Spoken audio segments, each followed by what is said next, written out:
Hi. ഇന്ന് ഞാൻ കുറച്ച് ചിക്കൻ വാങ്ങിയായിരുന്നു. അപ്പോൾ ഞാൻ കരുതി ചിക്കൻ ഫ്രൈയും മോര് കറിയും ഉണ്ടാക്കുന്നു. കുറേ നാളായില്ലേ കഴിച്ചിട്ട്. ചിക്കൻ ആദ്യം തന്നെ നന്നായിട്ട് കഴുകിയെടുത്തു. അതിലോട്ട് ഗാർലിക്, കറി ലീവ്സ്, പിന്നെ ജിഞ്ചർ കുനുകുനായി അരിഞ്ഞ് ചേർത്തു. പിന്നെ കുറച്ച് തൈര് ചേർത്തിട്ടുണ്ടായി. പിന്നെ ഉപ്പ്, മഞ്ഞൾപ്പൊടി, മല്ലിപ്പൊടി, മുളക് പൊടി. ലെമൺ ഓപ്ഷണലാണ്, നമുക്ക് വേണമെങ്കിൽ യൂസ് ചെയ്യാം.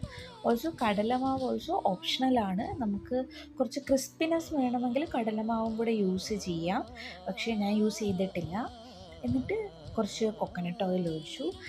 കുറച്ച് വെള്ളവും കൂടെ ഒഴിച്ചു. നന്നായിട്ട് ഈ മുളക് പൊടിയും എല്ലാം മസാലയെല്ലാം ചിക്കൻ്റെ ഫുൾ പാർട്ടിലെത്താൻ വേണ്ടി നന്നായിട്ട് മിക്സ് ചെയ്തു. അതവിടെ സെറ്റാക്കി വെച്ചു.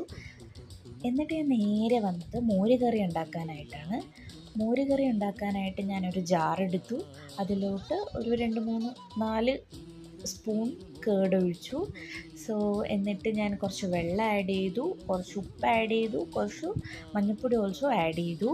എന്നിട്ട് മിക്സിയിൽ നന്നായിട്ട് ഞാൻ ബ്ലെൻഡ് ചെയ്തെടുത്തിട്ടുണ്ടായിരുന്നു. കുറച്ച് തിക്ക് ഫോമിലായിട്ടാണ് ബ്ലെൻഡ് ചെയ്തെടുത്തത്. എന്നിട്ട് ഇതിൻ്റെ പ്രിപ്പറേഷൻ ആസ് യൂഷ്വൽ നമുക്കറിയാമല്ലോ.